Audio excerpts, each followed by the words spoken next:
Class when we were watching movies. Because they would look at their crotch? No, because the phones would make the old TVs make a high pitched tune. And all the teachers couldn't hear it because they were older. They couldn't pick up that high tune. So you'd hear that high pitched noise from someone's phone getting a text, and you'd be like, "Oh, somebody got their phone out!" I thought it was because they would look at their crotch. I mean, that too, but I was really good during movie days. I was so good at texting, I didn't need to look at my phone. I was, the T9? T9, T9, man. I've tried to do T9 now, and I'm just like... Oh, yeah, no, it's not the same. I feel like such an old person. The buttons make it so much easier. I love it. Should we start? Yeah, I think we're ready. Hey, we made it to episode 3. Yeah, high five. Oh, that was a good one. I hope the mics definitely picked that up. That was a great high five. It sounded like someone was snapping. Yeah. Episode 3, and if you listen to our 2 other episodes, yeah, because we had a double feature release, guys. What? What up? We're pretty much famous now. I know. Please hold the applause. Whoa, calm down. We're literally recording in a bedroom.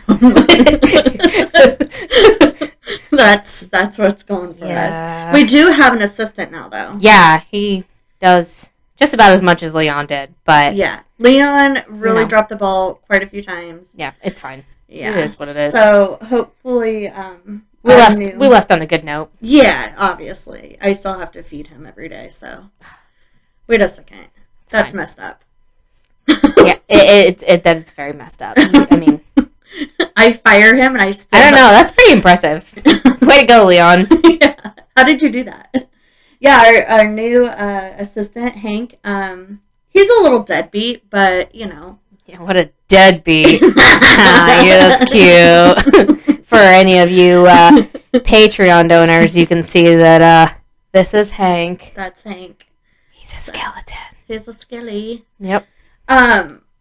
2 years ago, Alice had a skelly, and she named it Skelly. Oh, that's cute. And she would take it everywhere with him. Like, she put clothes on him. That's so weird. She had clothes for him. I don't know if it was a boy or a girl. And she would change its diaper at the diaper changing stations, at the stores. She would put it in the shopping cart, and we'd go shopping with it. We took it to the doctor. Wow. Like, yeah. And, like, halfway through of, like, having him, she changed his name to Bob. I'm sorry for that noise. That's okay. My throat made a noise. Oh. Changed his name to Bob, and then she changed it back to Skelly. I like Bob. Yeah. Bob's cool. It was fun. My name is Earthel. Oh, and my name is Ruth. Good. Oh, and did we mention that this is a paranormal and true crime podcast? This is and the name of the podcast is What's with the Neighbors. What is with the neighbors? What is with the neighbors? You tell me. Shall we talk of some neighborhood drama that we've seen? We absolutely should. Not personally, not in our actual neighborhood, but you know, as I said before, we get these stories from various places online. Like that was such a good segue. That's a good segue. So I'll go first with the opening neighborhood drama, I guess, today. So this one is from Joel, VD. I don't know what that means. Thank you, Joel. This was from Reddit. It says, a neighbor decided to place a rotten sandwich on my porch. No. The sandwich was not mine, so the next morning I put it back on the curb where she first found it. The next morning, the sandwich appeared on my welcome mat. I returned it to the curb. This kept going on for a freaking week. A week! Why don't you just throw it away? I know! Some people are so stubborn. For a week. With the sandwich finding itself in my mailbox, wedged into my screen door, etc., etc., and finally ending with screams and threats being traded from our respective porches. Oh. Could this all have been avoided if I had just put the Arby's sandwich in the trash after Connie first put it on my porch? Connie! Absolutely. So, this is a story of two crazy neighbors. Two crazy, stubborn neighbors. Like, come on now. Why would you even put it on the porch? I don't know. I'd be pretty pissed if someone put that on my porch, too. I'd be like, oh, really? It's on! You know what, Connie? Come on, Connie! I do have to say something, though. One time I took... oh, God. I'm the neighbor that everyone hates. I just realized. Oh, we know this. So one time I was pretty plastered with one of our friends that came over. They did not live in the neighborhood. And one time I came over, or my friend and I, Elizabeth, we decided to go for a walk. And I had drank a whole bottle of champagne, which is very easy to do for me. But back then, it was a little bit more harder for me to drink it because I was a lot smaller. But I drank a whole bottle and we went on this walk and I was like finishing it off. And we finished it at the mailboxes. Or I finished it. So I left a note in a mailbox. I gave the neighbors the bottle, somebody in the neighborhood, the empty bottle in their mailbox with a note saying, sorry you missed out. Oh. So, I don't know. Why don't we just have stories about your neighborhood drama on this? Because I'm sure you've got a whole book full. I don't know why. Amy. Urkel. Sorry. I don't know who I gave it to, but I gave him a note man. with the empty bottle of Cook's champagne saying, sorry you missed out. Sorry, not sorry. You suck. Someone's probably like, thanks, trash. I'm putting a complaint in. Or maybe they had really bad problems. I would have laughed. I know.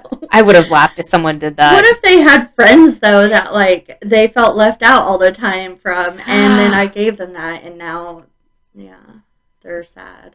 You're a jerk. That was years ago. I'm glad that was... Amy's past that now, guys. Now I just piss them off. Yeah, to their face. Yeah, she's not afraid to do it to their face. I'm just kidding. I don't do that. I don't piss people off. She doesn't. Not all the time. We have a few announcements to make. Yeah. We already have Patreon donors. Yeah. Right? Yeah. So thank you for... I had a burp, sorry. It's okay. Thank you for our Patreon donors.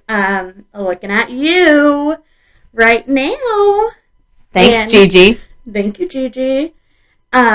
Which is great. Leon, we are recording. Oh my gosh. That is so... Is there any way we can put like a smiley face right there or something? So little blurred lines. That would be really funny. That would be. Every time he cleans himself. So embarrassing. He's just grooming, guys. Yeah. Don't get in your heads. Come on. The Patreon donors get access to the video recording. So, yep. If you want to be a Patreon donor, check that out. Yep. And the more donors we get, we're gonna we've got tons of ideas for more donors in the future. Yeah. So we're waiting for you to donate. We are. So we can do the fun things for you. Yeah, we're really itching to do these fun things. So hurry up and get on the donor bus. That sounds different. And and get ready for some great stuff in the future. We've got a whole book of ideas. Okay, but the donor bus is actually a really good idea. Yeah. Wait, what? Donor bus? Like donating blood? Do you want us to go donate blood for our Patreon page? I want to donate blood. Yeah, that would actually be a really good idea. I love donating blood. But you guys should go donate blood. I was thinking like donor, like donating, you're like a organ donor. You want us to donate our organs to Patreon donors? Yes. That's exactly what I'm saying. No. I don't like the way you just looked at me whenever you said that. Yes. That is exactly what I'm saying. She just pulled out a knife as well, very slowly from underneath the table. I'm scared for my safety. No, like the name, like instead of Patreon donors, like call it the donor bus. The donor bus. That's cute. Yeah. Thanks for joining us on the donor bus. Or organ donor. Getting on to the... Stop saying it like that. Guys, I wish you could see her face. I need to remember to actually look at the camera this time, too. If you were on the donor bus, you would have been able to see my face. Are you ready for the donor bus? The organ. Anyways. I was looking for my pen. I was going to hold up my pen. Where's my pen? It's right here. Oh, it's right in front of me. Also, we got some B-Day shout-outs. We're probably not going to do this every episode, but it's family. No, I'm going to sing and you... Oh, okay. So I want to say happy belated birthday to my big bro Matthew. His birthday is tomorrow. Amy, oh my gosh, she has to stop. She sounds like Marilyn Monroe right now. Aw, Happy birthday. I was trying to make it creepy. Mr. President. That's what you sound like. You're trying to sound like. Okay. Start your brother over. We might check that whole thing out. I don't know. It was kind of creepy now that you said it's supposed to be creepy. Happy birthday, Matthew. Oh. Ugh. Happy birthday, Frank. Belated birthday, Frank. He, he just turned 30.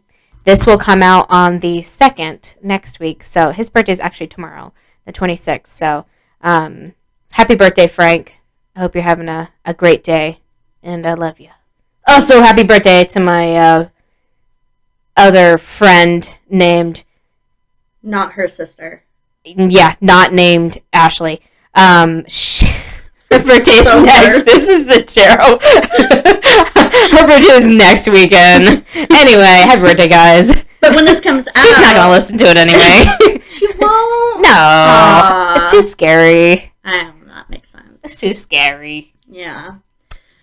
So yeah, happy birthday, guys. Yeah, happy birthday, not her siblings. I butchered the hell out of that one, but happy birthday. But isn't that what siblings are supposed to do? Butcher the hell out of everything? Yeah. Like, ruin, like, a birthday wish. Oh. Yeah. Yeah, definitely. Yeah, they were nice to me. Yeah.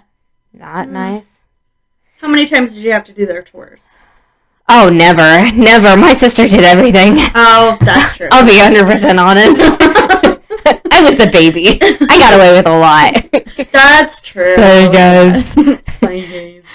Another thing I wanted to mention, in episode 1, I talked about the house from The Conjuring, the Harrisville farmhouse, and as a lot of you have already seen, it is up for sale. So if anybody is on the market, I'm sure Zach Bagans is already going to buy it, but if anybody's in the market for it, I believe it's listed at like, not me. He'll do a lot with it. He would put it up for tours.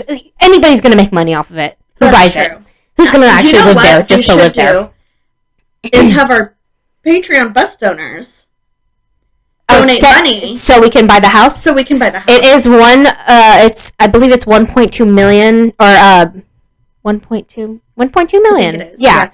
But yeah, so if you guys could donate that much, that would be great. Either one big donor could donate that, or lots of people. Yeah, Gigi, if you have a hidden lump sum of money, I know you have that goal. That would be great. I've seen it. To be bringing that out right now. And also, I want to. And we'll have a party there too. Yeah. Just for everybody, for all the donor bus. Yeah, for the donor bus. Yep.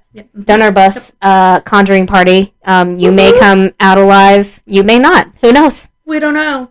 Nobody knows. We are going to take the organ donor bus there, though. I need to drop that. Stop. This episode is starting out so bad. It's okay. I'm okay with it. I'll edit it. Should we do the last one last? Yeah. Okay. Yeah. Cool. Oh my goodness. So we have 2 great stories this week. Yeah, because Amy knows everything. Oh, okay. I'm sorry. This is a little... I know we've already been talking a whole bunch, but I wanted to add in something else. Okay. So... Is this going to be at the end? No, this is going to be an hour real quick. Okay. I can add my... I do have a creepy story that I need to tell you personally, but I can add that at the end. No, I don't care what you do. Okay. I just didn't know if you Amy lets me do whatever I want, guys. I didn't know if you meant, like, you wanted me to put it at the beginning or something. Oh, like no. It's fine. Go ahead. So, all week, as you guys know, we both have children. Sorry. I didn't want anyone to know that. Sorry, didn't mention your child already. And you can't find that out on our website either.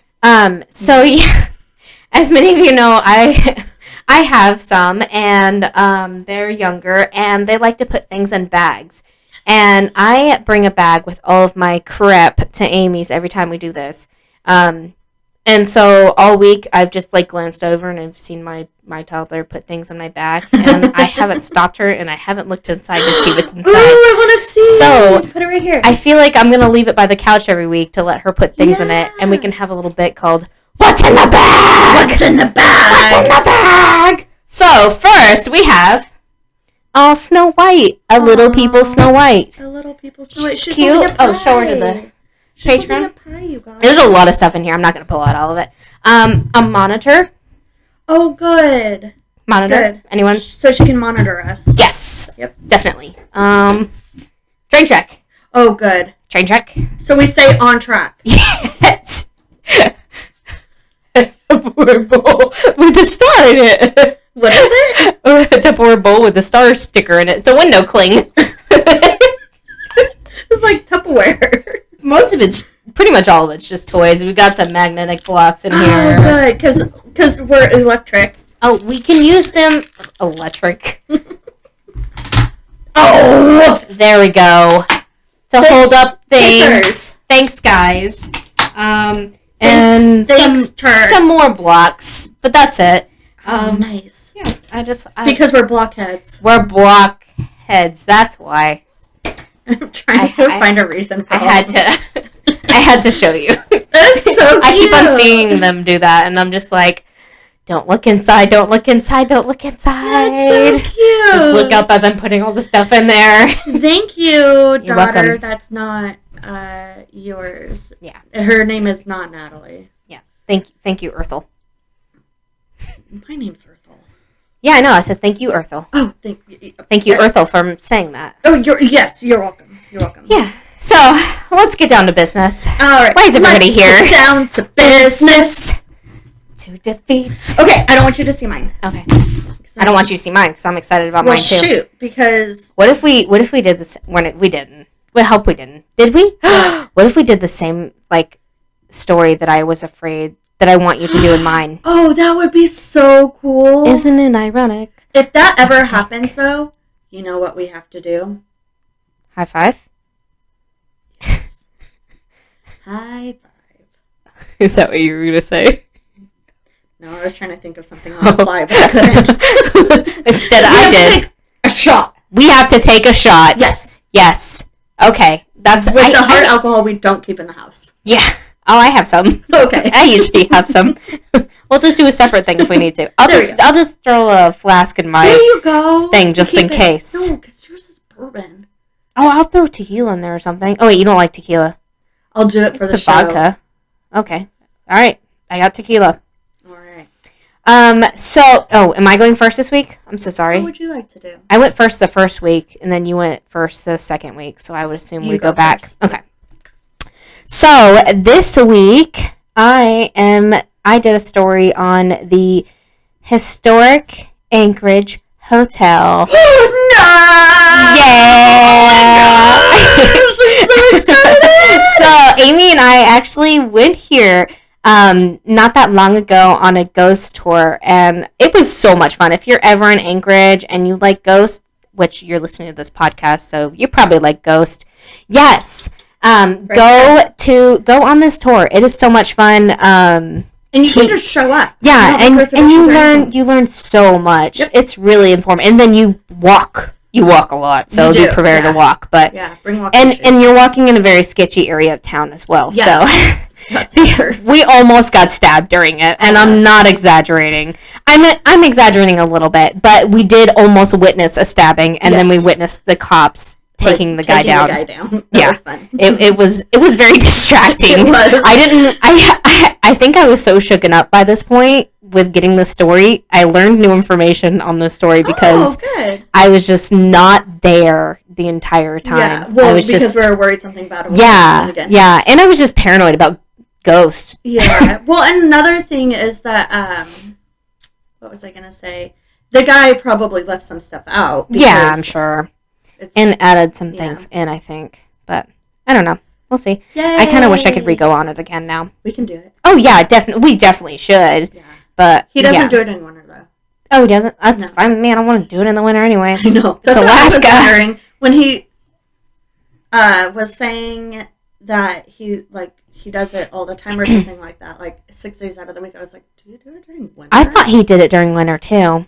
Or I was wondering if he did it during the winter, too. The website said something to, like, sometime in September.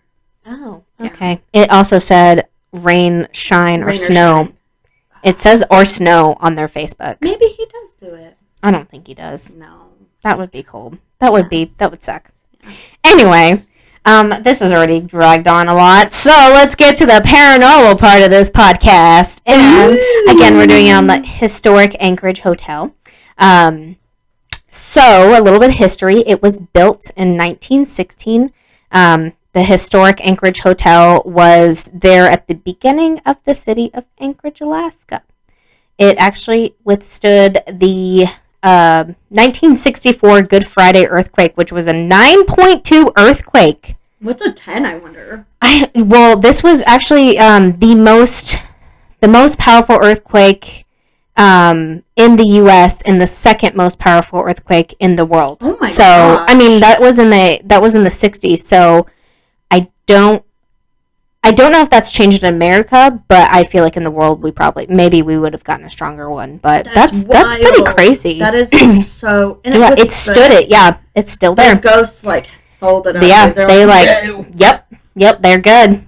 But when the hotel was first open, I thought this was cute. The owner, Frank Reed, he had his young son who would have him go down to the railroad terminal during the day to pick up the to pick up the luggage for the guests that were arriving at the hotel. I thought that was really cute. That is really cute. I was like, "Oh, you're really putting 100% into this job." And in I'm kind of jumping around on dates here, so I apologize. Okay. In 1936, the city began to expand at a fast rate, so they built the current building, which was the annex, which was across the alleyway, and a sky bridge was built to connect the two buildings. So there were two buildings for the hotel at the time. Okay. The building that was right next to it. Yeah. Was the original? No, it was a cross. Oh, jeez. Yeah. They tore for many years. The hotel serves as the city's primary meeting and only place in the new city where you could enjoy a meal served on fine china with linen and silver. And I had to include that because every website that I looked into on this hotel included that. Even one of the podcasts that I listened to on this. They're very proud of that. They are. Yeah. They should be. Yeah. Over time, the original building was sold and torn down. So it's not there anymore. It's something else. Okay. But it left the annex behind, which is the original one, or which is the current one right now. Okay. For many years after, it was actually neglected and operated as various lodging properties under different names. So, right. I don't know, maybe a Motel 6 or something. Probably not a Motel 6, but just a bunch of different names. Yeah. In 1989, it finally went under new ownership, and it was brought back to life, and it gained its original name back. Aww. So, it still stands today, and it's the only hotel in Anchorage on the National Register of Historic Places. So it's the only hotel in Anchorage that is the National Register of Historic Places. Yeah, because there was other places that were deemed that as well. Right. I think the movie theater was. Yeah. And maybe the town hall. Probably the town hall. Probably. Some facts. It's 3 stories tall, and it only has 26 rooms. Oh, I bet it fills up fast. Yeah, definitely. I actually looked into it already, so we want to stay there, guys. We do want to stay there. So it has had some famous guests, maybe not ones that today's youth knows about, and I'm talking about like our millennial. Yeah. But in Alaska, the historic hotel was the place to stay at. Matter of fact, Will Rogers, he was an actor. He was in like westerns and stuff. Yeah. And Wiley Post, who was an American aviator, stayed here just before their fateful flight to Barrow. Oh. Yeah. Wiley was actually flying the plane. I want to say Wiley had talked Rogers into going because he was going on a camping trip and he was hoping he would help fund it. That makes sense. Yeah, and he flew in there and which is kind of sad because he was like a really good pilot. He broke a whole bunch of records and I guess he was like well known. It was too heavy. The plane, I think it was too heavy. So. I didn't know that was Mr. Wiley Post had way too much stuff. No, not also another person was the famous mountain man, Bob Marshall. That name sounds very familiar. I didn't look too much into him. I apologize. That's okay. The last one, which we heard of, was not last one, but was artist Sidney Lawrence. For many years, he lived and spent time there painting. Yeah. And he used the hotel lobby as his studio. There's photos of him. Yeah, and of his paintings. Yeah. He was known for all of his pretty landscapes and pictures of Alaska and Mount Denali. He actually, in exchange for a year's rent, he gave a picture of Mount Denali to the hotel. Oh, that's cool. Yeah, I'd be like, that's what's up. Free rent. Okay. I hope they still have it. I think they do, because I think I remember our tour guide mentioning it and saying, oh, you see over there, he actually painted that. Oh, I want to say it was a picture of Mount Denali. So we have some deaths, because I always say, to have any ghosts. Yep. Gotta have some deaths, unfortunately. So one of the known deaths was a young bride who committed suicide the night before her wedding. She was still in her dress, and apparently she did it because she was heartbroken when her groom failed to show. Yeah. She's actually believed to roam the second floor hallway and supposedly in rooms 215 and 217, which we should stay in one of those rooms. Do you know if she roams in her wedding dress? I think she does. Because that's how they identify her. Oh, that's so sad. Yeah. She's looking for a lover. She's looking for I know. Sad day. Also, a young boy who drowned in a bathtub in room 304 has been known to be there.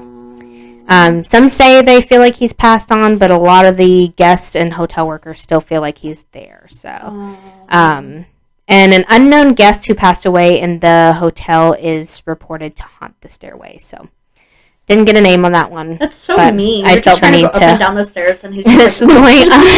He's just roaming the stairs, going up and down forever. Poor guy. I bet his calves are nice. Right? Yeah. Oh my gosh. Yeah. I bet. I love some good calves.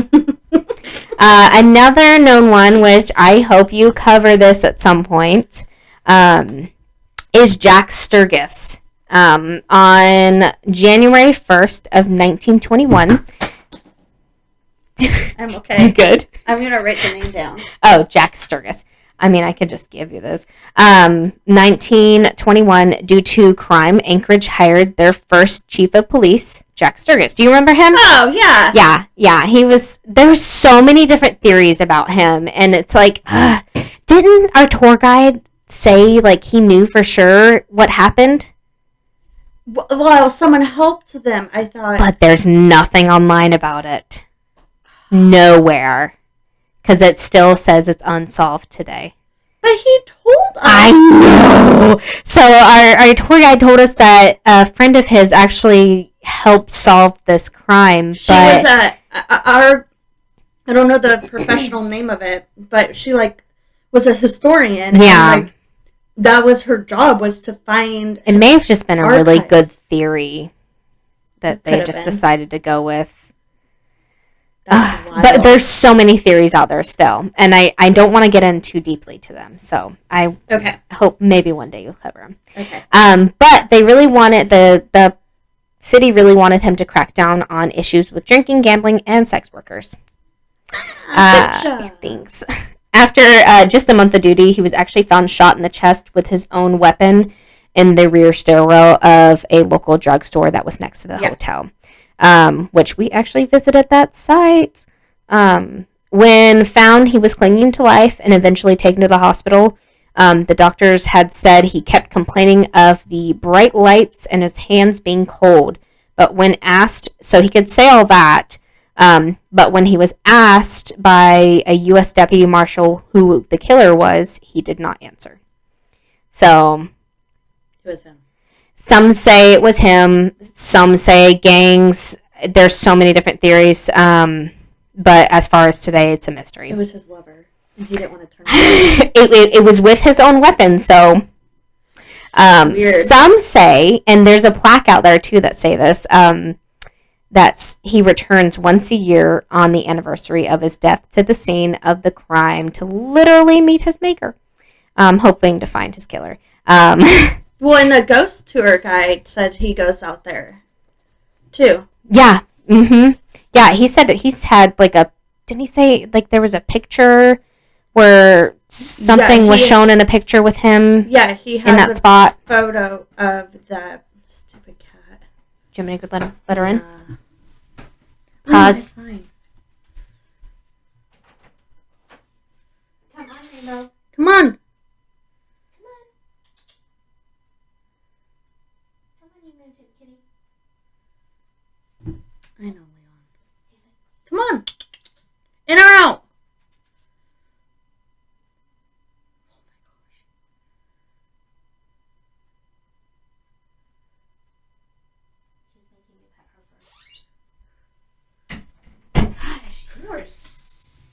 You are like my cat. She's extra. Yeah, she's like, I'm not coming in there until you pet me and show me some attention. I don't really want to come in, but I guess I will if you pet me. I guess. He showed... no! She was starting to eat the cord. No light for you. We just fixed everything! I think it was a photo. Was there a shadow or something? I think it was an orb or like an outline of him. Yeah. You're right. Yep. Yeah. But he has a lot of really cool information on it. He's very knowledgeable. Obviously, he has to be. It'd be really cool to like talk to him on the podcast. I know. It really would be. I was thinking that too. So that was the big one. And like I said, I didn't really... There's a ton of theories. There's at least like 3 or 4 really big ones, but I think there's a couple small ones too. Yeah. But there are many reports on paranormal activity and sightings from guests and staff. So they actually have a log in the lobby. Oh, yeah, that's right. For any of the guests to write down any of their experiences they may have had. So they've got a huge book full of different experiences, even like things from like lights turning off to knocking on doors to things falling off a shelf or something. But here are some of the known things that have been reported. The bride is suspected to roam the second floor hallway as well as 215 and 217, which I mentioned that. The guests in room 202 have reported hearing a knock on the door, followed by giggling. Ooh, I don't like that. No. Nope. And a small child has also been seen in the closet. Oh, I don't like that. Yeah, no, me neither. No. Yeah. Guests in 205 have seen a little man with a funny outfit in the closet. No! You like open it? Yeah. This weird outfit. Hello. Oh, so sorry. I didn't know this place was occupied. Hello there. I hate that so much. The spirit of a young girl and a young boy who died in the original Anchorage hospital are believed to also be there because their family lived there, I guess. Also, a shaman reported sensing an old, insane woman with a happy little boy here. An old, insane woman? Yeah, it's very descriptive. I don't like it. Too. Yeah. I know. Like, happy happy little boy. Happy little boy. Maybe he's the giggling boy. No. Maybe his grandma was like, hey, go knock on that door right there. And the little boy knocks and goes, hee, runs away. Nope. Don't like it. Also, for anyone who says that, there's other kids in the hotel, it did specifically say this is known to happen even when they know there's no children guests in the hotel. So, yeah, it's extra creepy. Also, knocking and tapping on doors, doors opening and closing and shaking. No! EVPs, disembodied voices, whistling. On a short thing on YouTube I saw of some ghost, what are they called? Investigators. They had heard lots of whistling. It's really creepy.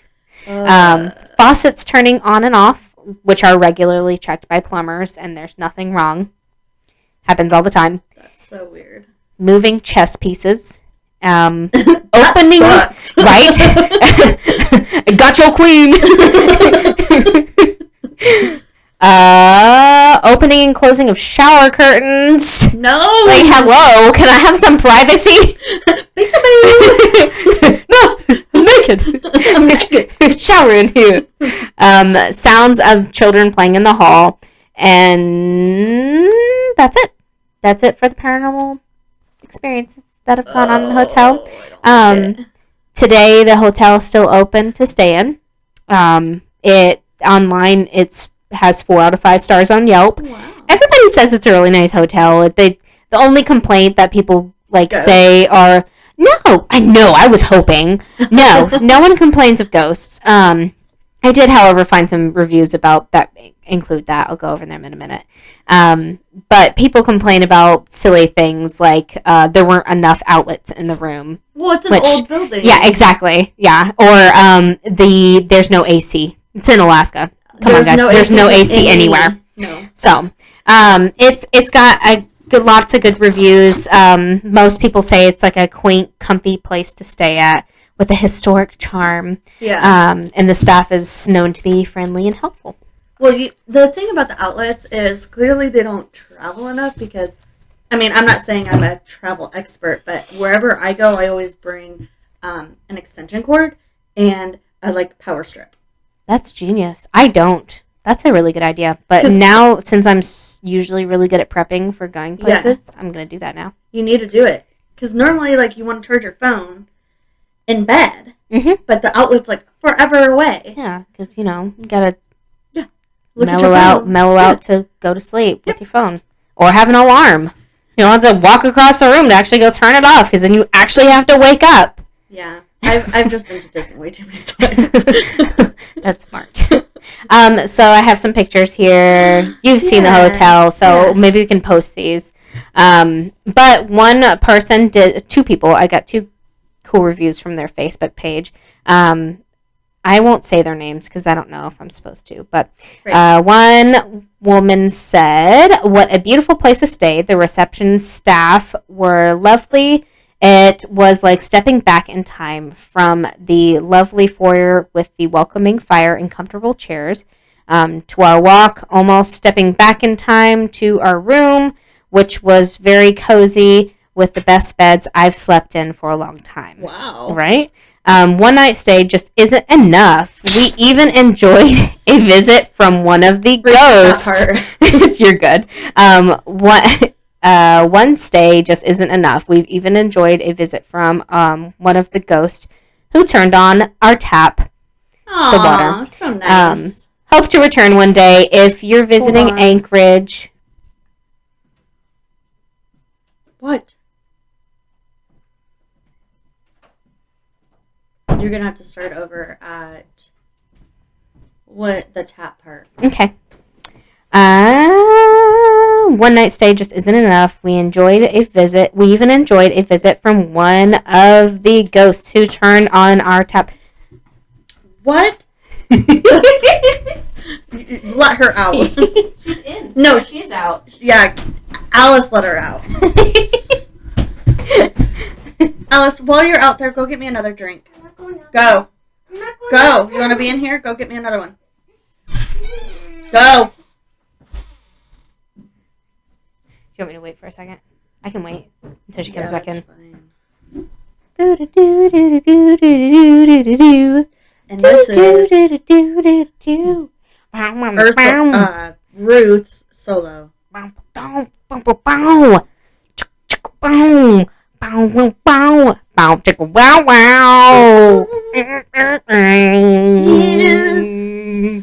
can't wait till next weekend, by the way. Oh, I know. You know this next weekend, right? Yeah. I freaked Rick out, though, because he thought it was...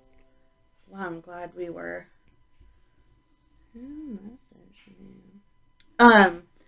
Rick didn't realize that he left next week to California. He's going to California? Yeah, I thought he told you. For testing. Yeah. I have tried those ones. Oh, do you like them? They're alright. Right. I'm just stuck on these right now. In like a year or so, maybe I'll... This is my favorite flavor pack. Put that right there. I'm like right here. Thank you, Alice. Yeah, I was like, oh, it's next weekend. And he's like, I'll be here. And I was like, no, you won't. So I'm glad, because he wouldn't have left. I mean, I might have like said something, obviously. Him. It would have been like the day before, but like, definitely wouldn't have gotten that job. What was that noise? Did she make a noise? I thought that was like a... Oh, maybe that was your thing I heard. You shook it. I thought I heard a spray can of whipped cream. That's what... Oh. She shook your can. Sure. Don't even. You just said, I heard your story earlier. She's you. What? What did I do? What is the champagne bottle? Oh.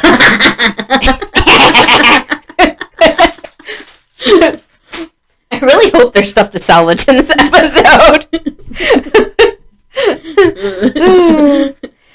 All right. Where was I? You need to just read that entire. Do you want me to reread it? Okay. The whole thing. All right. Sit.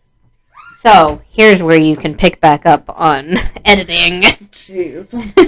Back to my first story from the guest. That was a good one. Thank you.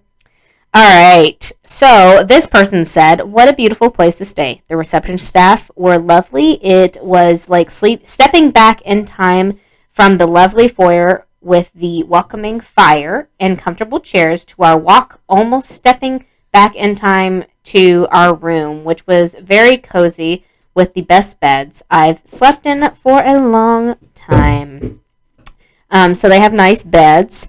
One night stay just isn't enough. We even enjoyed a visit from one of the ghosts who turned on the tap. Crazy. That's so nice of them. I know, right? It's like, hey, you need some water? Here. They probably turn it on right when they put their cup under, and they're like, oh, nice. What? It's automatic.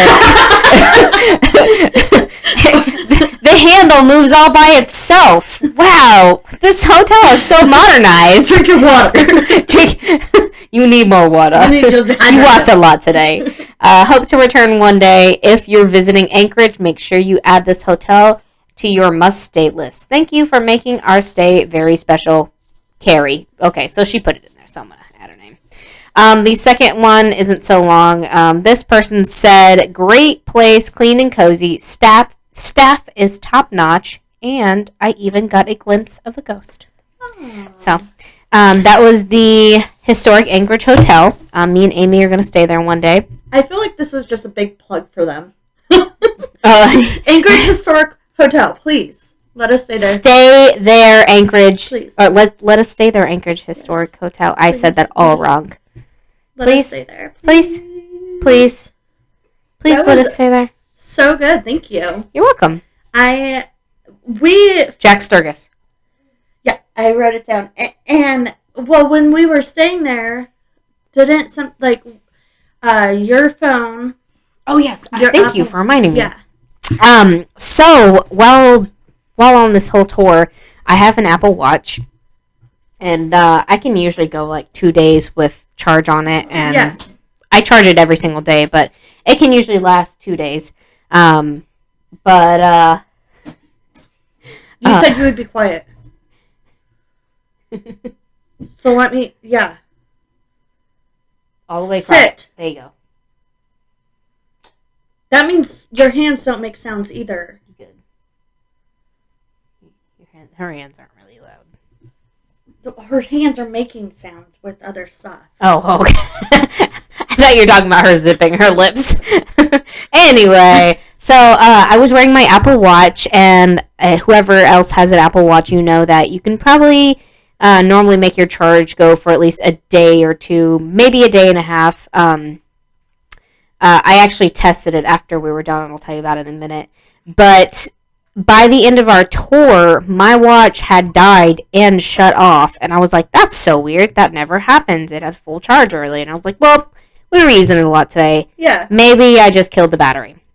So the next day, I had charged it as quick as I could in the morning because Amy and I were going out to go do stuff, and I charged it up to maybe 70-75%, and by the next day, it still had a good charge. And I used it a ton. Yeah. For like GPS and stuff. And he said that electronics are known to die. Yeah, it killed the battery on my watch. And I kind of felt uneasy, especially towards the hotel. Right, and you did too. Yeah, I felt like I was going to faint. Yeah, and I felt super lightheaded. Right around then is when he said that, we were sitting by the window at the hotel, and, hold on a second. Excuse me. I don't know what's happening. This is your last warning. So, right where we were sitting is where he said the artist would sit and paint. Yep, Sidney Lawrence. Yep. Like, right, and I didn't tell you this then, and I'm not just saying this. Whatever. People can think whatever they want. Yeah. But I told you, like, the entire time I felt, like, super distracted, and I thought maybe I was just paranoid because of the stabbing, whatever. And I was constantly looking over my shoulder, kind of wanted to see a ghost, thought it'd be pretty cool. Maybe I'd see one look outside of a window or something. Obviously, I didn't, but really, whenever we got in there, when we were sitting in that chair, I felt like a uneasy, heavy feeling, and you said you felt nauseous, and then, like, right as, like, I felt like I couldn't hear anything, right as I was feeling that way, he had said, oh yeah, and there used to be a man who's known to haunt here, who used to sit exactly where those two girls are. Yeah. And there we were, Ruth and Ethel, sitting in that It felt like table. It like zeroed in on us. Yeah. It was very weird, and I was just like, oh my god, I'm gonna faint. It was cool. It was cool, though. So it was really I would do it again. Again, go on the ghost tours of Anchorage. Ghost tours. The guy is super cool. He wears a big old top hat. He's like 70. He is, and he makes this walk every day. 6 days. Yeah. The guy's awesome. He's really smart, really if you think about it, what probably happened was he was getting older, and his wife was like, "You need to start walking," and he's like, "Gotcha. I'll do it." The only way if I talk about ghosts and walk at the same time. I'm doing it. It's my hobby, and it's so cheap too. It was like $15. Yeah.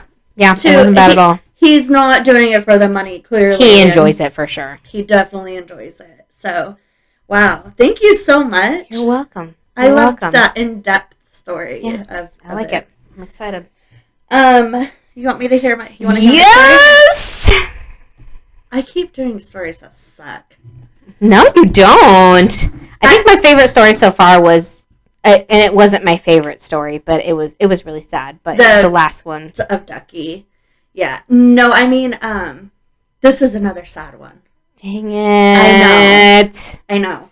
I had a dream about that. About Ducky? Yeah. Oh, I'm sorry. Yeah. It, like, haunted me.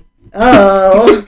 Are you okay? Maybe that's why. Never mind. Yep. I'm good. I'm gravy. Is that why you're not sleeping? No, I am sleeping great, actually. Thanks for asking. Okay.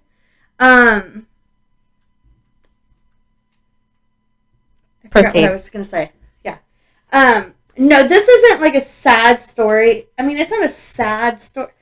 It's just sad stuff happens. I mean, there's a there's probably going to be a murder involved, so it's going to be sad. That is true. Yeah, so. And this one is actually, there's a Netflix show or Netflix documentary on it that I watched at the beginning of the pandemic, I think. How did she get out again? She's the devil. How did she get out? She's been out, Mommy.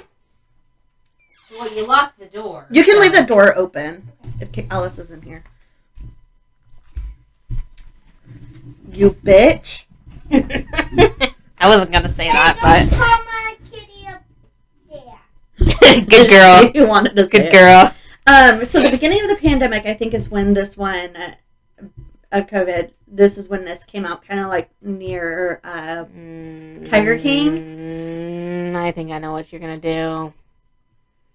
Keep on going. Okay. And, but I obviously researched it. I didn't just get the information. Right. Watch it. So this is the story of Luca Magnotta. So Luca was actually born Eric Clinton Newman in 1982. Eric Clapton? Just kidding. Eric What? Clinton. I was like, what? Eric Clinton Newman in 1982 to Dawn and Anna. He grew up in Scarborough, Canada, which is east of Toronto. And he had 3 younger siblings. He was the oldest of the 3. And unfortunately, at a young age, his parents divorced. He spent a lot of his time with his grandma until his grandma and his grandpa divorced. I mean, he was really close with his grandma, but he was. Why are you laughing? What? I'm sorry. I'm so sorry. That was rude. Keep on going. Why are you laughing? Because the thing you just did, I feel like you just said. What? I'm so sorry. I feel like you just had like What did I do? a mouth explosion. I feel like you should be like. I'm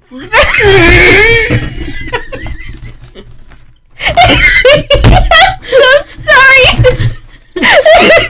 It's so funny. I'm a little tired. Oh god, I can take off my glasses now. I'm good. I'm good. I swear.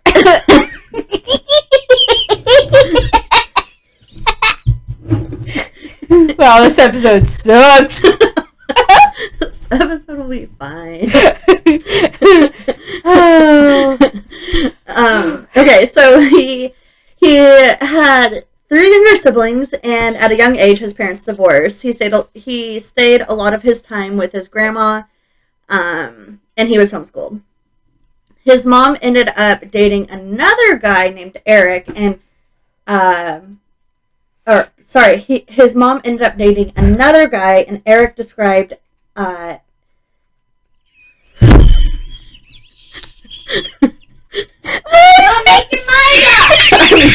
It's not me. I'm so sorry. This is so weird. I swear to God, I'm listening. I don't know why. You are laughing. Oh, I'm so sorry. I'm not listening. I think it's funny. It's not. Oh my God. I'm so sorry. I accidentally turned off my mic. Is it back on? When did you turn it off? I just did. now. Okay. Yeah, just now. Whew. Oh, you're like, let me turn this off so I can cuss Ray out. Shut the hell up while I'm telling my story. So her mom ended up dating another guy, and Eric described him as a monster. Okay.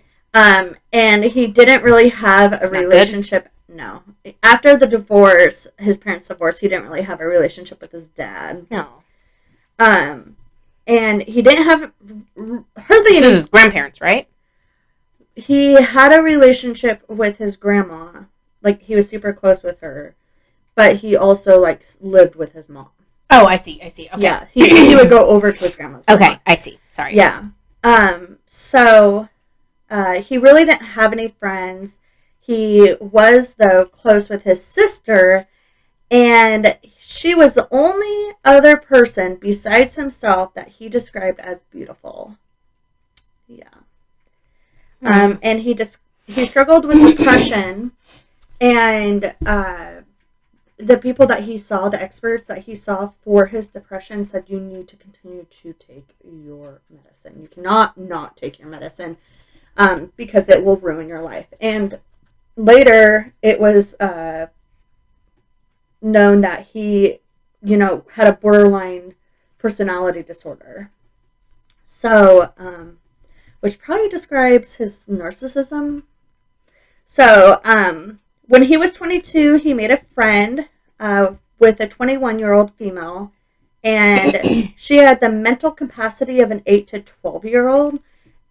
So he definitely took advantage of her. Yeah, sounds like it. By using her credit card and racking up thousands of dollars of unpaid bills. What a jerk. Yeah, in her name. It was also known that he sexually assaulted her.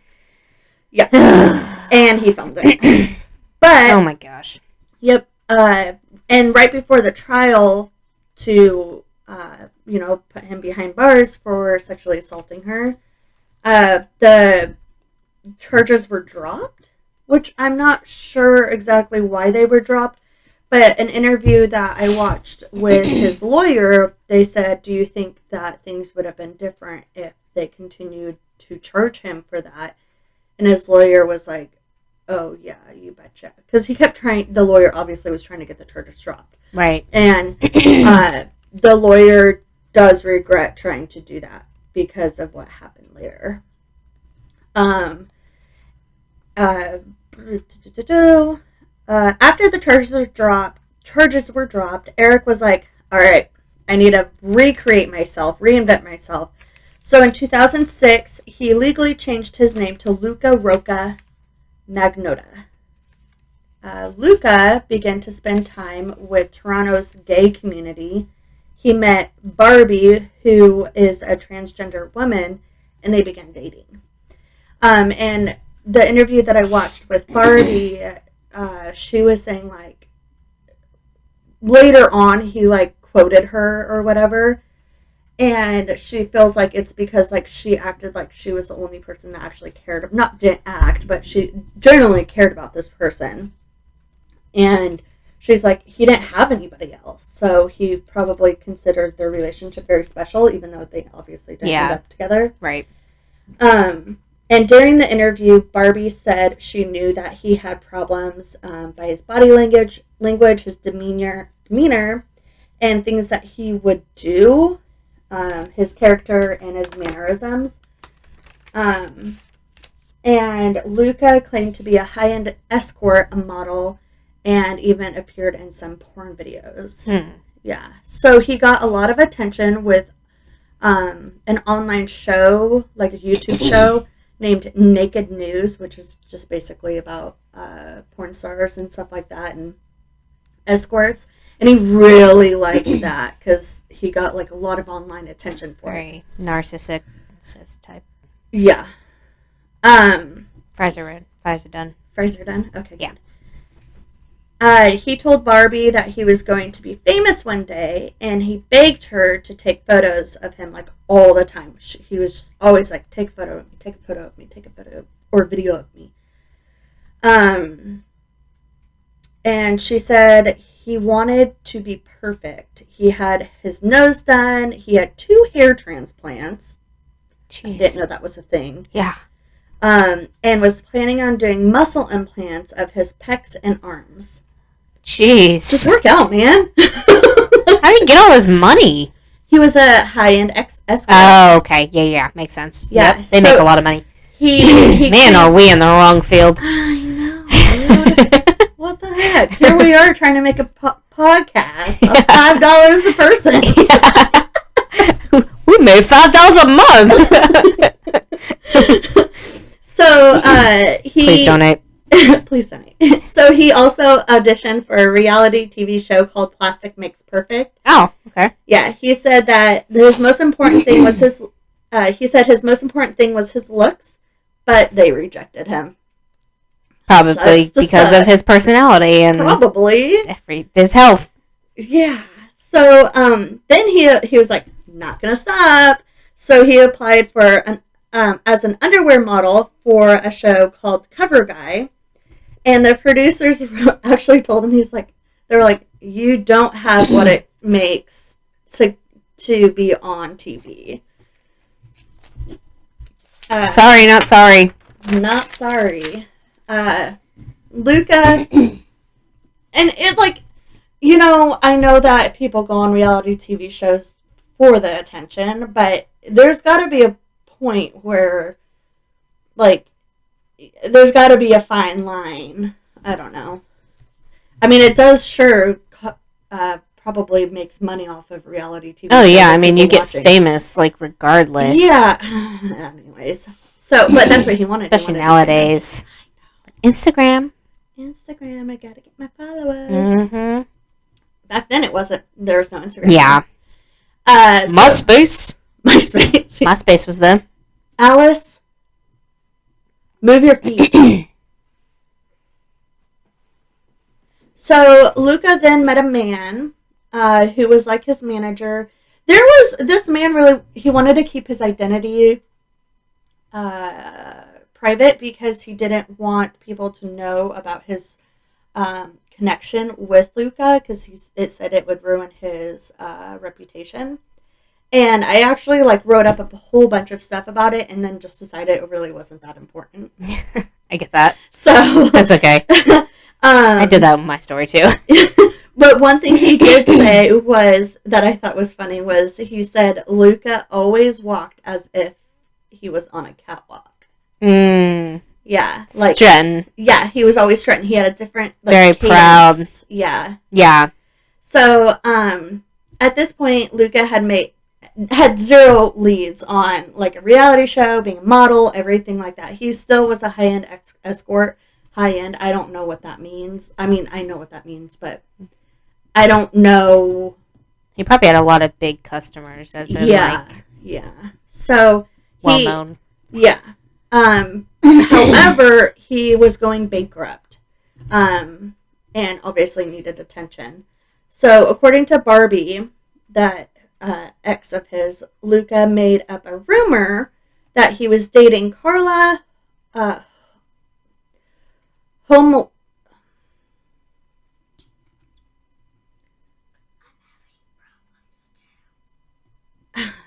Why am I... Okay, I'm fine. According to Barbie, Luca made up a rumor that he was dating Carla Homolka, who was a Canadian serial killer. I have heard this. Yeah, I know you have. I have heard this. I didn't name the name of the documentary on Netflix. Because I wanted to, I didn't want it to, shadow... Oh, I heard this from a podcast. I haven't seen the documentary. I didn't know there was one. Oh, okay. So, Barbie said he was fascinated by Carla and her husband. So, because of this rumor, the Daily Sun News interviewed him, and that's where he was like, I need to set the record straight. I have no affiliation with Carla. So, he just, made up the rumor for people to be like, oh my gosh, he's dating her! Oh my gosh. Just for him to be like... He just wants attention! Yep, just wanted attention. The wrong kind of attention. I mean... Yeah. I mean, God, I'm dating Ted Bundy. No. Nope. It just doesn't sound good. I mean, you shouldn't say you're dating a serial killer. Nope. But that news, it was big for a second, but it didn't last, so he's like, it's not enough. So in fall of 2010, Luca posted a video called 3 Guys and 1 Hammer to his Facebook page. Ooh. Yeah. And which was a video of a man being beaten to death. Yeah. I thought I was going in a different direction. I didn't know. So, and near Christmas, in an online chat room, someone kept posting a video of a man who put 2 kittens in a sealed bag and No, I remember this. Go ahead. Okay. Sucked. Is this that documentary? With the kittens? Yeah. My mom tried to watch it. Don't fuck with that. She said she couldn't. Yeah, it's rough. No, it's Meow. What? Rough dogs.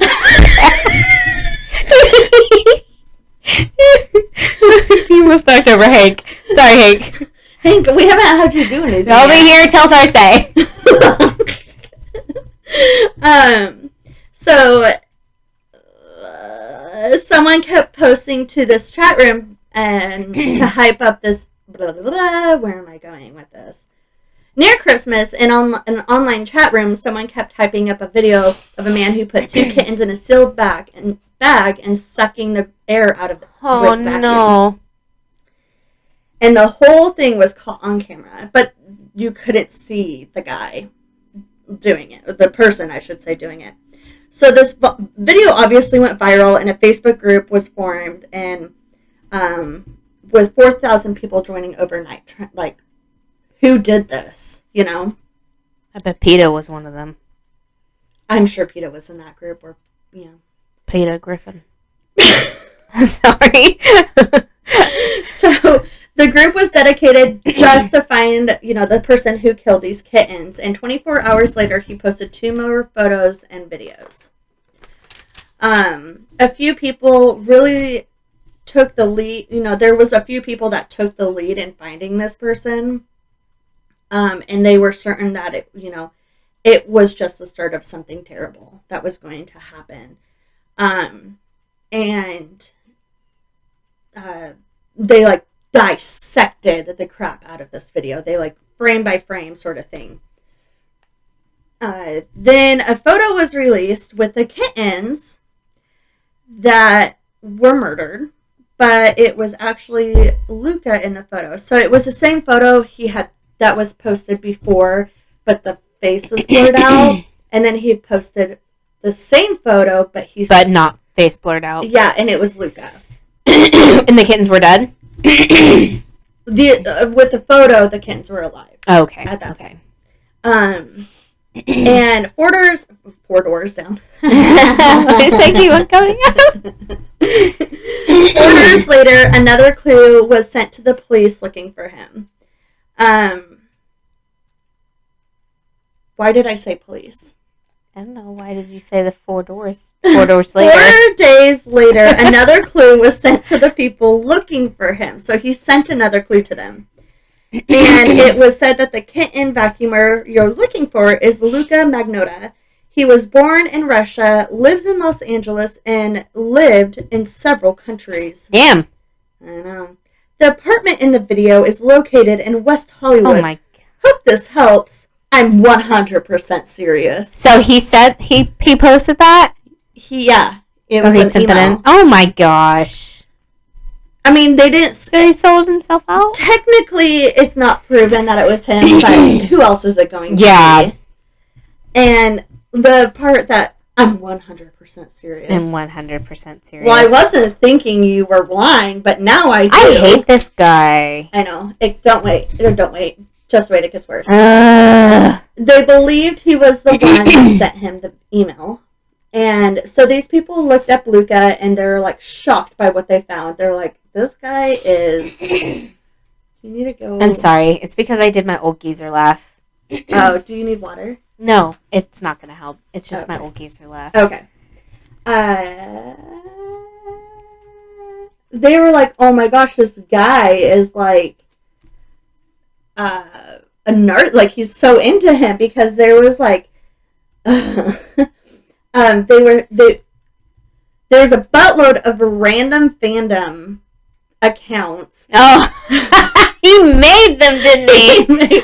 Oh my gosh! And comments like, "Luca's a prince of Canada. He's the king." What? And like there was like fan websites. Oh my gosh! Yeah, fake. It was just got ridiculous. I hate this guy.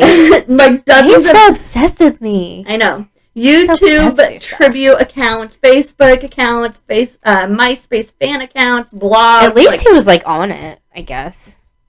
You're just basically making an entire like. How many emails does this guy have? He probably had like 20 emails for all these different accounts. I know.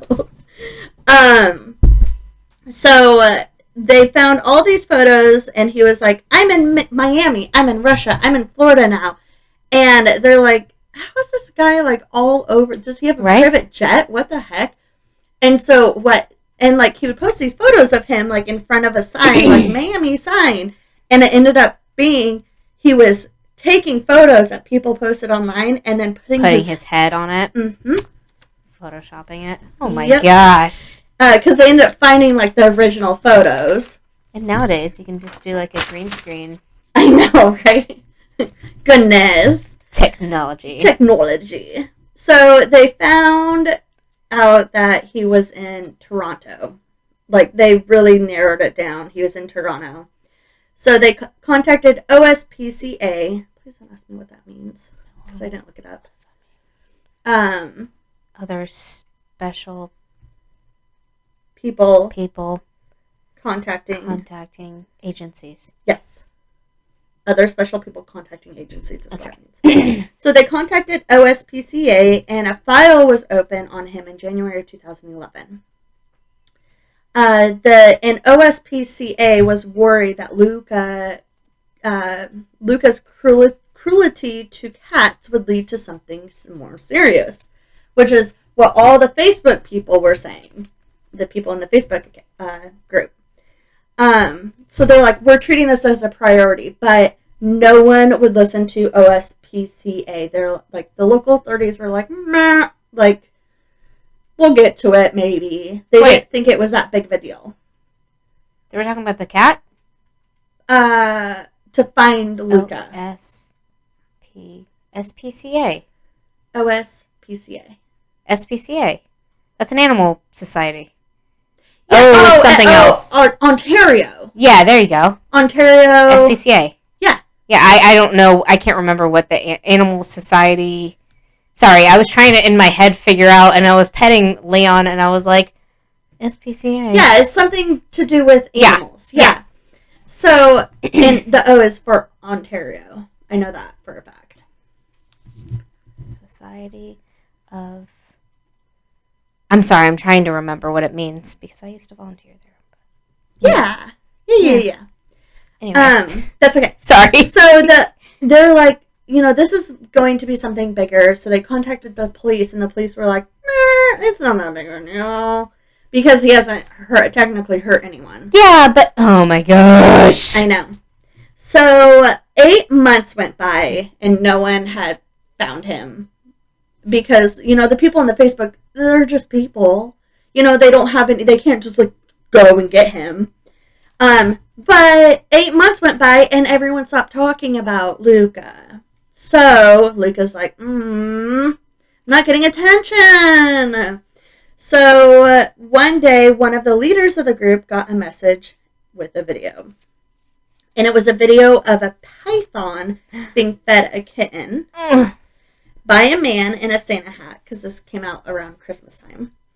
And there was another video of a kitten being duct taped to a broom, and like a broom handle, and it was drowned.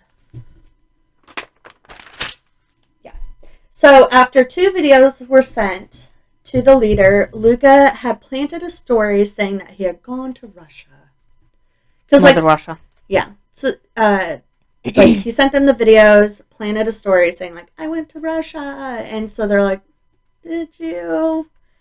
At this point, Luca was international news. And then in the UK, the news outlet, The Sun, did a piece asking for people to help find this kitten killer. Because that other video, obviously, those other 2 went viral also. One of the reporters... and then... so he goes down... they posted this article, like, help us find him. So 2 days later, he actually walks into the Sun's office and was like, I am not affiliated with those videos. And one of the reporters was like, then why did you, like, run away? And right? Why? A little suspicious. Why are you defending yourself? Like, no one was saying that it was you, bro.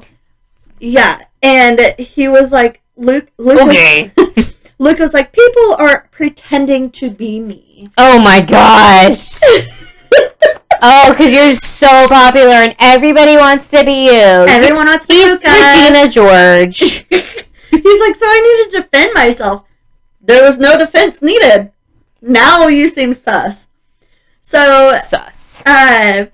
2 days later, the son got an email from the kitten killer, not Luca, clearly, saying no one can catch him and he will make more movies. And he called it or movies is what he called those videos. They're not movies, bro. But he said no one can catch him and he will make more movies. And he's, next time there will be people in it instead of kittens. That's a heavy threat. I know. So the online Facebook group had a hard time getting police to help them, like I said, because it was all just speculation. And the kitten killer and Luca were, but they kept saying, like, they're the same person, but it was just speculation that they're the same person. There was no proof. So they made a video, the Facebook group made a video of him hurting the kittens and comparing the things in the Facebook or in the videos to things that Luca has posted. So they're like, look at this couch. This is this couch in this video is the same picture, couch in these photos.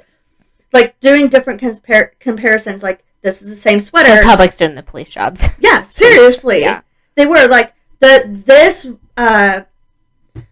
vacuum is the same vacuum, like all these different things that they're like comparing to. So they made this video and was posting it all over, Facebook and everything like that. And eventually they found a clue that he was in Montreal, Canada. Montreal, Canada? Yep. So they took a photo that he had posted and literally took, because the photo was of him outside, like on a street, and they literally took to Montreal's Google Maps and went up and down each street trying to find exactly where that photo was taken. Oh my gosh. I know. These people were like on it. Yeah, dude. No kidding. And like they weren't getting paid for it. They were just doing, what is that called? Where they're like a citizen. I don't know. Good job, guys. Good job, Facebook group. Yeah. So they went to, I already said that. And they ended up finding the exact location of the intersection that he was at. So in spring of 2012, yep. So they knew he was in Montreal. It wasn't just like, I'm in Russia, I'm in Miami. Like they really, like they had to make sure that what he said was true. So in spring of 2012, Luca moved into an apartment building where a foreign exchange student from China lived, June Lin. June was 33 years old and had a close relationship with his mom. He would like talk to her like every day. She was like, I'm so worried about you being in the United States or in Canada. Right. So he would like send her videos of him like going to and from school and to and from work and stuff, like, look, Mom, I'm safe. It's no big deal. Like, I'm fine. But with confirmation of Luca in Montreal, the local police was notified. But with 18 months from the beginning of the hunt for him, or to find the kitten killer, no police official had actually talked to Luca. And they, at this point, when they said like he's in Montreal, one of the police officers detectives, somebody put in a DA, I don't know. Somebody put in a request for a warrant to go talk to him, and it was denied. And another video was starting to get hype online, but it wasn't actually posted yet, which obviously it was Luca posting in all these groups. Like, I can't find this video. Does anyone know where this video is? And have you seen this video? Blah, blah, blah. And it was called One Lunatic, One Ice Pick. Oh, no. Oh, no. Oh, no. Oh, no. Oh, no. Yeah. And then, it wasn't posted yet, but he was like trying to give people hype for it so that they would search it. And then June Lin failed. I feel like I'm pronouncing his name wrong, but he failed to show up to work. And one of his friends called his mom in China and was like, have you heard from him? And she's like, no. And so obviously they were worried because she talked to him like every day. That same day, someone posted a cryptic profile to a website with all the articles that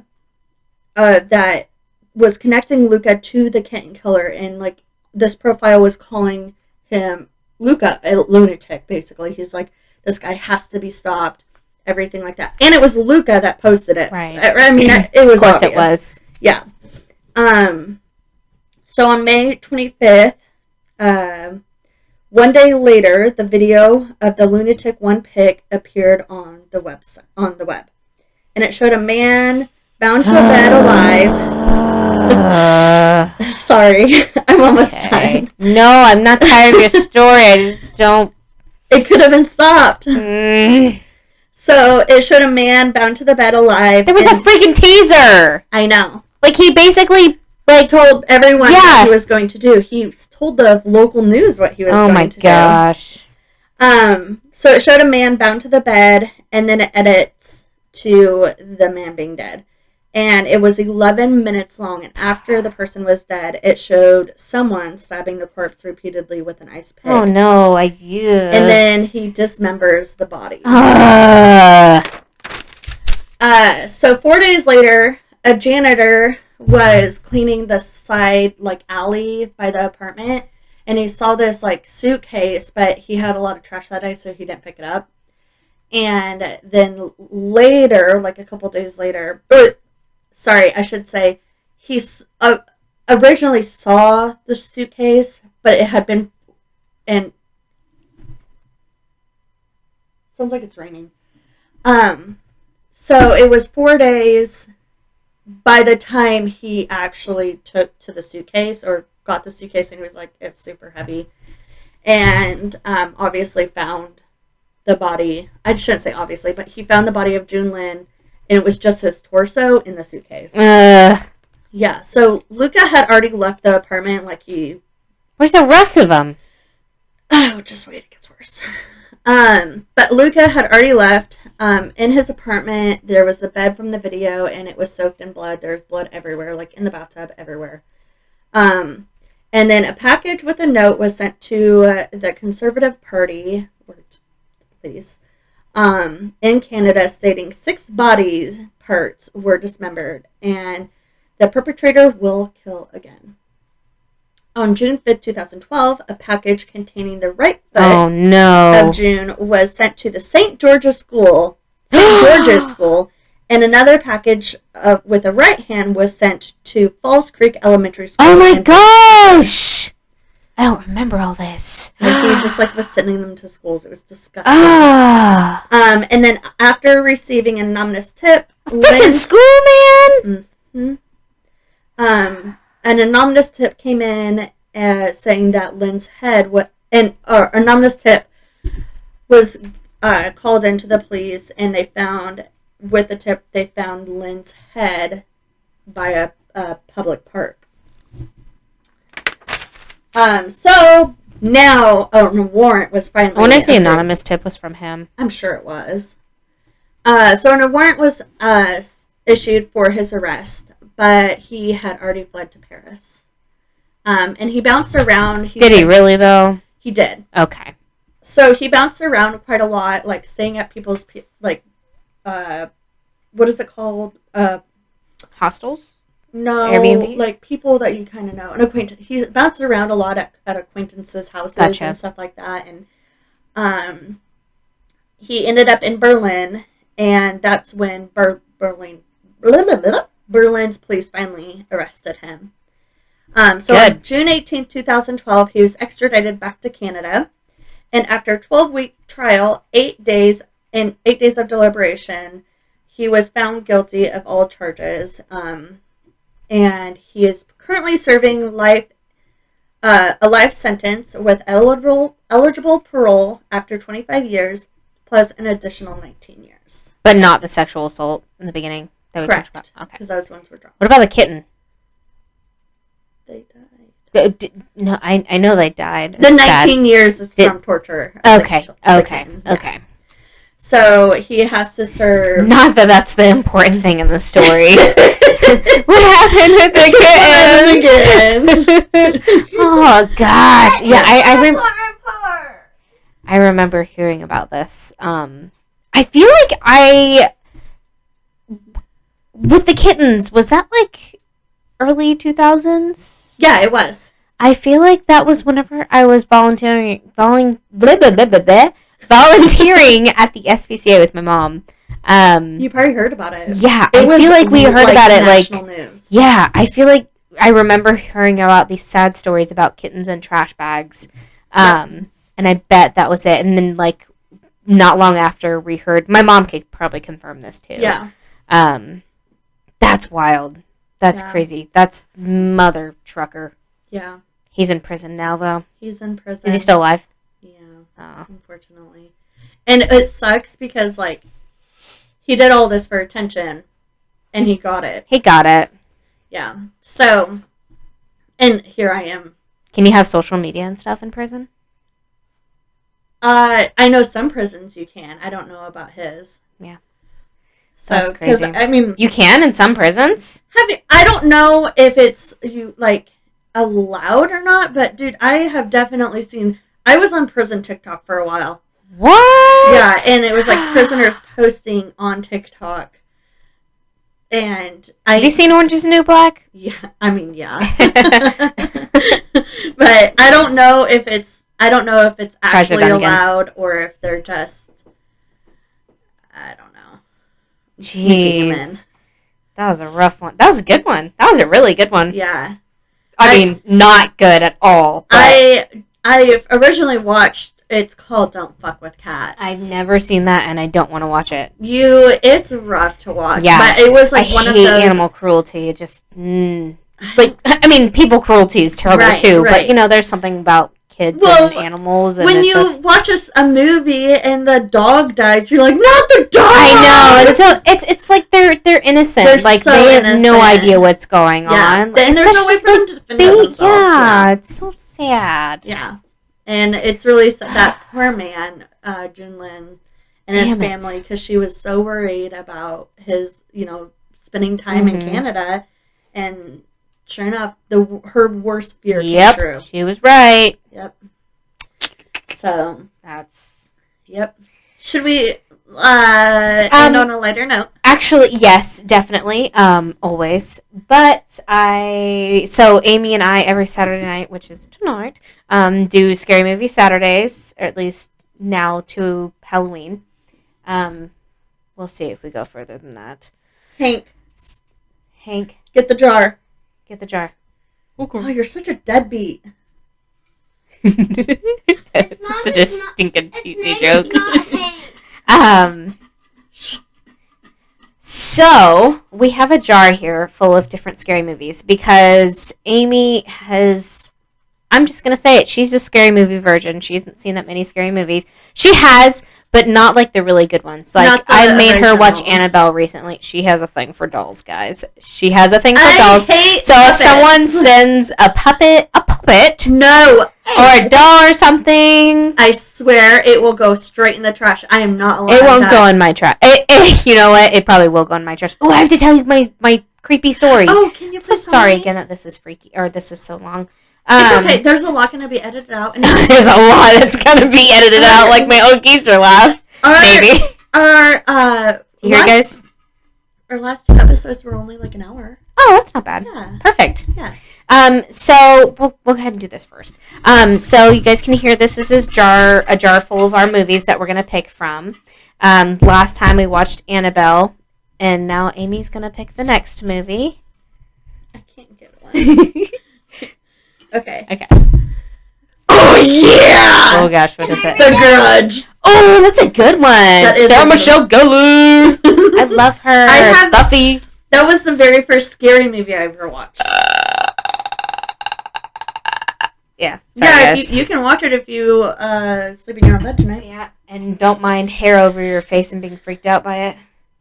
Yes. It's a great movie. If anyone hasn't seen it, yeah. Pretty sure I actually own that one too, and I don't have to buy it. Sweet. So yeah. Yesterday I ran to go grab dinner real quick. This is my story. Okay. And I left my husband home with my 2 children. To be a parent. Yep. that's the life.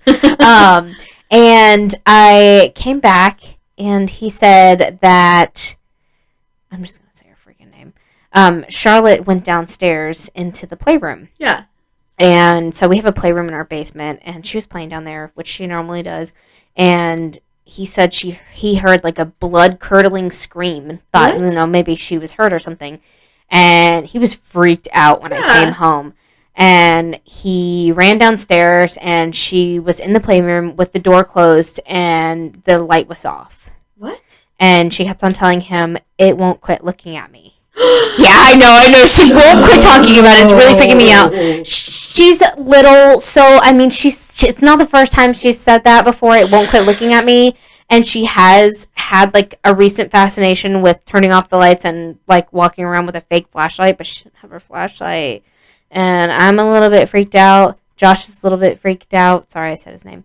But why are you worried about saying no names? Because of your dad. Yeah. I mean, not your dad, Bob. Shh. I'll take it out.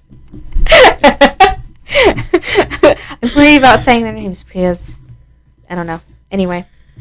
That is so weird. Oh, I know, yeah. Thank you so much for saying that. I came home to that yesterday, and I was like... Have you been in the playroom since? Yeah, I went in there earlier, and Charlotte refuses to go in there. Oh, no. She will not go in there. She's like, I don't want to go in there. She's like, Daddy had to come down because I was scared, and it was staring. She kept on saying, it was staring at me, and its eyes were looking at me, and I was like, just stop.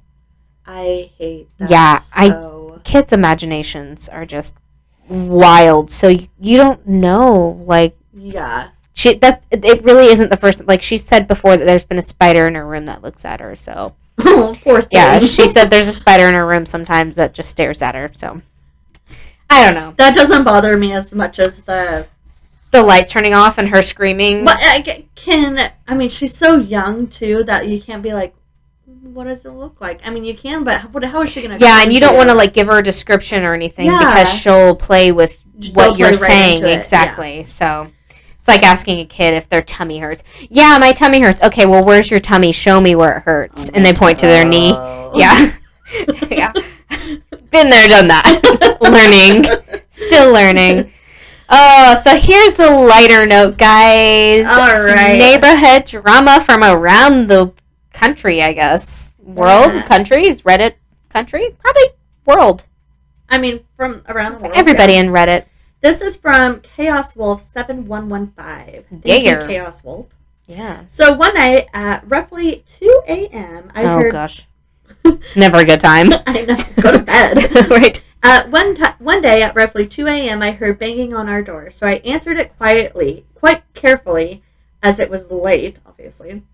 It was the neighbor from upstairs. He just stared at me, not replying to anything I said, so eventually I shut the door on him and went back to sleep. That's creepy. Have you seen strangers? Yeah. This carried on every couple days or so, and I'm a very... No! I'm a very patient man, so someone waking me up every night at 2 a.m. when I have to leave for work at 5:30 a.m. was starting to drive me I would lose my shit. Yeah, what the heck? Then I realized he was following us around regularly and was being generally creepy, hiding behind bushes. No! The next night, I hear banging on the door again, and he starts shouting at me, saying I stole his microwave? What?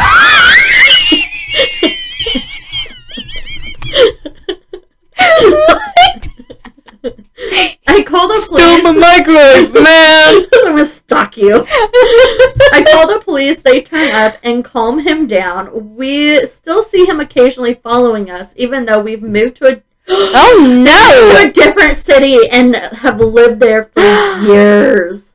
What the hell? Oh no, something has to be done with that. Yeah, restraining order. Oh my gosh. You stole my microwave. You stole my That was really creepy. And then there's like this random like stole my microwave, and then it's creepy again. What? They need to get a restraining order. Oh, Hank, calm down. It's okay, buddy. I know it's super funny, but guys, really, Hank almost just fell because the story was so funny and creepy. Skelly. Skelly.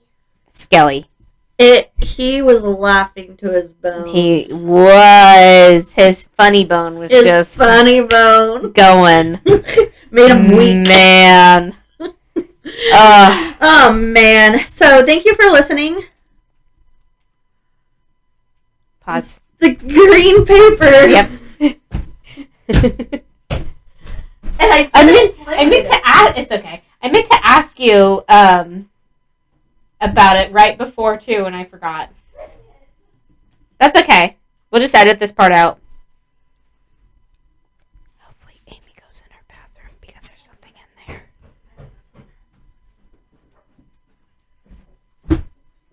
Okay. I got it. All right. So you can find us on Spotify, Apple Podcast, and Stitcher.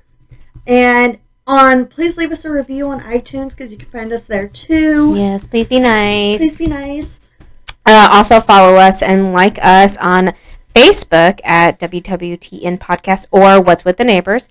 Instagram is wwtnpodcast as well as Twitter wwtnpodcast. Our website is what'swiththeneighbors.com.